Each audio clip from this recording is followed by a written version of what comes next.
পুলিশের সাহস নেই দুষ্কৃতীদেরকে ধরার। ধরলে আরজিকরের ঘটনাটা এভাবে মাঝপথে দম ফেলে দিত, ফেলতো না।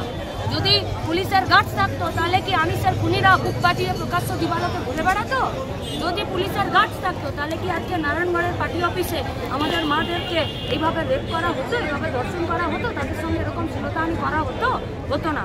যাকে উর্দি দিয়ে বেতন দিয়ে আমাদের সুরক্ষার জন্য আমাদেরই বাড়ির কিছু লোকজনকে আমরা দায়িত্ব দিয়েছি, তারা যদি গার্ডস না দেখাতে পারে, সংবিধান অনুযায়ী চলতে না পারে, তাহলে মানুষ কার কাছে যাবে?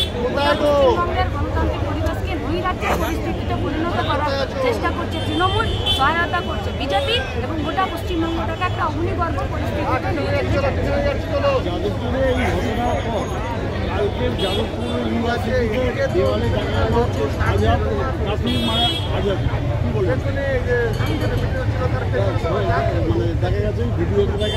আমি দেখি গোটা ভারতবর্ষকে এক রাখার লড়াই বামপন্থীরা চালাচ্ছে, সেখানে আমাদের মধ্যে কোনো আপোষহীনতা নেই।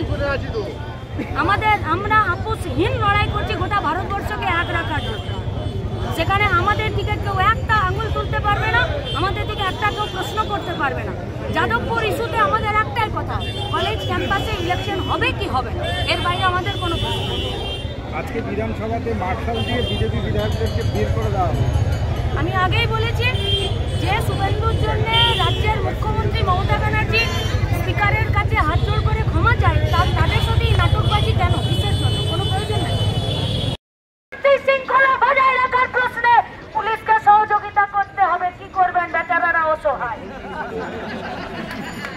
সহযোগিতা করতে হবে, আর এই গণতন্ত্রকে বজায় রাখতে হবে। তাই লাল ঝান্ডা ধরাটা তো সহজ নয়।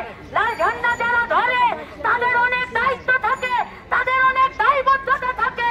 সরকারে এলে সমস্ত দায়বদ্ধতা, নমনীয়তা, গণতন্ত্র প্রিয়তা সবকে মাটিতে মিশিয়ে দিতে নেয়। সরকারে এলে দায়িত্ব বাড়ে।